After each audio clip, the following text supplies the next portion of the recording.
Tapi dalam konteks kekristenan sendiri, kalau buat gue ya, istilahnya kalau progresif sendiri itu, ya kalau istilahnya sampai mengubah sebuah konsep yang sebenarnya kebenaran lalu dipertanyakan. Karena orang progresif kan salah satu ciri-cirinya, semangat ini ya maksud gue ya, salah satu cirinya adalah questioning many things. Questioning many things, segala sesuatu dipertanyakan ya, gitu kan. Semangatnya kan begitu, segala sesuatu dipertanyakan apakah ini sudah tepat atau belum, ini sudah tepat atau belum, sudah tepat atau belum, atau bahkan berani muncul dengan teori baru gitu istilahnya, atau berani muncul dengan hal-hal yang lebih baru, lebih terkini dan lain-lain gitu. Jadinya kalau di dalam konteks kita belajar kekristenan, progresif yang kalau gua memandangnya dari progresif ada benernya. Maksudnya ada benernya gimana? Bukan berarti gua mengiyakan pendapat yang beredar sekarang tentang progresif. Maksudnya adalah progresif yang gua pahami, yang bener tuh, misal kita membahas tentang satu hal di Alkitab di permukaannya misalkan seperti ini, kita nggak ngerti, kita gali, kita pertanyakan, sangat boleh kita pertanyakan, tapi akan disingkapkan lebih dalam lagi gitu. Maksudnya apakah statement yang ini nongok lebih dalam, kita lihat ke berbagai hal, justru akan menguak semua kebenaran itu sendiri, bukan menimbulkan teori yang baru-baru lagi gitu. Berarti kan gini, kok dulu di Alkitab yang nulis nabi-nabi, ya kan, ceritanya nih messenger of God, ya kan. Nah, apakah orang-orang biasa kayak Brian Siawarta ini boleh jadi orang yang menafsirkan? Karena gue percaya bahwa progresivitas itu sendiri baik sebenarnya. Ini kita belum ngomongin Kristen progresif ya. Kita ngomongin progresifnya itself ya. Yes. Jadi gue itu melihat bahwa sebenarnya misalnya kembali kepada semangat Yesus. Yesus sendiri adalah seorang pribadi yang progresif. Seorang yang pada zamannya itu sangat berbeda. Sangat tampil sebagai seorang yang mengajarkan sesuatu yang berbeda pada tradisi-tradisi hari itu. Ya, kita sering ketemu bahwa Yesus berjumpa dengan konservatisme pada waktu momen itu, di mana konservatisme itu memberangus yang berbeda dari mereka, memberangus ya. Berarti mereka meniadakan orang-orang yang berbeda dari mereka dan memaksa orang lain harus mengikuti mereka. Semangat itu yang Yesus lawan. Oke? Yang Yesus lawan ketika orang-orang bilang bahwa kenapa kamu dan murid-muridmu tidak cuci tangan sebelum makan misalnya. Lalu kemudian mereka mempertanyakan Yesus yang menyembuhkan orang pada hari Sabat misalnya. Nah, kita melihat bahwa semangat dari Tuhan Yesus itu sendiri, dia melakukannya karena bukan berdasarkan tradisi manusia, tapi dia melakukannya berdasarkan apa yang menjadi basis core dari Taurat itu sendiri. Apa sih Taurat? Taurat itu kan sebenarnya bukan 10 hukum. Ya kan, yang selama ini kita paham kan Taurat 10 hukum ya. Taurat itu kalau kita baca Keluaran pasal 20, dimulai dengan akulah Tuhan Allahmu yang membawa engkau keluar dari tanah Mesir.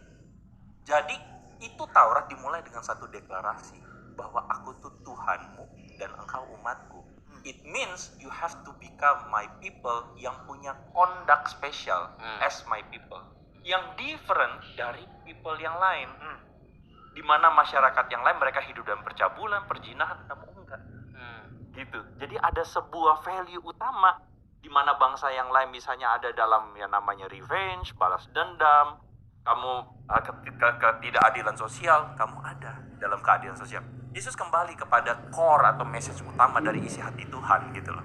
Yakni belas kasihan, keadilan, kebenaran itu. Nah, jadi pada zamannya Yesus dianggap progresif. Ya, berarti sekarang si Brian ini berarti punya semangat seperti Yesus, tapi tidak mempunyai value yang seperti itu dong. Kalau kayak gitu. Oh, lu kaget kok wajah lu seperti itu, kenapa? Loh, itu value dia. Lu kan berarti value dia kan? Ngomong-ngomongin dia. Dia bisa Sebentar. aja dia nabi yang baru loh. Sebentar. Kita harus terbuka terhadap apa? Perubahan-perubahan yang terjadi. Challenge terhadap iman kita. Tetapi seterbukanya kita jangan lari keluar kemana-mana harusnya gitu loh. Karena Yesus pun ketika dia being progresif, dia progresif pada jalurnya Bapa loh. Dia tidak progresif sesuka-suka dia keluar dari kehendak Bapa. Progresif itu sendiri sebenarnya dalam kekristenan haruslah menjadi sebuah semangat untuk saya terbuka terhadap pertanyaan, terbuka terhadap perubahan, tapi saya harus berakar pada kebenaran. Gitu. Kita balik kepada progresif itu sendiri. Semangat progresif once again adalah baik, tapi progresif itu menjadi sesuatu yang uncontrolled karena pada dasarnya setiap orang bisa seprogresif seenak udah dia. Karena kan nggak ada batasannya kok untuk Ya, progres. itu masalahnya. Itu masalahnya. Which means kita lagi nggak ngomongin orang ya, tapi kita ngomong pada orang yang akhirnya terjebak. Karena gue dulu sempat ada satu masa gue hampir mau melabelkan diri gue kepada semangat progresif, Kristen progresif ini. Kayak gitu. Sehingga pada akhirnya gue langsung pikir-pikir juga, kayaknya kalau gue langsung melabel diri gue sebagai seorang Kristen progresif, di mana Kristen progresif itu sendiri pada definisi yang sudah menyimpang, dia jadi keluar, bahkan mempertanyakan ajaran-ajaran dasar kekristenan. Mempertanyakan kembali, bahkan merekonstruksi ulang tentang, oh berarti Yesus itu manusia biasa, Yesus itu cuma orang nabi doang, lalu Alkitab itu bukan kebenaran, dan sebagainya. Lah kalau udah kayak begitu, well, menurut gua, lu nggak bisa lagi sebut diri Kristen kayaknya. Kalau misalnya udah lari ke sana. Dan kalau misalnya lu progresif, seprogresif yang lu mau, sesubjektif yang lu mau, pada akhirnya lu sudah uncontrol, dan lu sendiri menyalahi prinsip progresif lu juga. Kayak gitu. Ketika apa? Ketika lu benar-benar lu harusnya mempertanyakan, kenapa gue mesti keluar pagar? Iya. Gitu. Problem sakit hati sebenarnya. Pribadi ya. Dan ingin semangat pembuktian diri. Yang gue rasa akhirnya, enggak deh, gue arogan. Kalau gue menjadi progresif, seharusnya semangat progresif itu memberikan ruang bagi konservatif juga untuk bersuara dong. Iya. Dan ketika mereka bersuara, gue juga mesti hargai dong. Dan gue juga mesti dengan rendah hati bahwa bisa jadi apa yang gue pahami juga. Ya. Berarti progresif bisa jadi salah satunya adalah mengubah tatanan ibadah yang tadinya ada sesi persembahan menjadi tidak ada. Karena banyak orang yang tidak suka sama itu. Berarti lu progresif kok. Iya, tapi kan nggak selalu buruk kan progresif itu.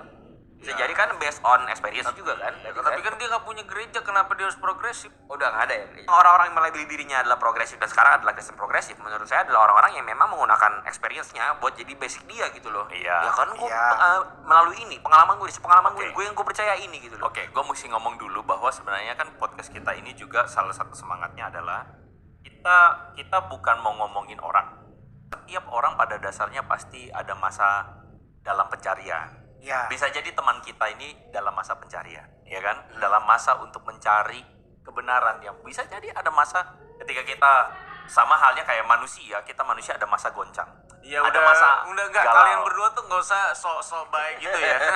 Nggak usah sok ngebelain ada masa gitu. goncang gempar Ada ya. masa pencarian apa gitu sama. Ini Tapi- lu berdua kayak mirip-mirip kadang-kadang. Enggak, tapi kita harus akui lah, memang walaupun dia dalam masa pencarian, dia tuh tidak betul kan. Itu kan yang harus kita akui dan kita garis bawahi kan. Kalau maksud gue lagi dalam masa pencarian, kenapa mengajar? Gue punya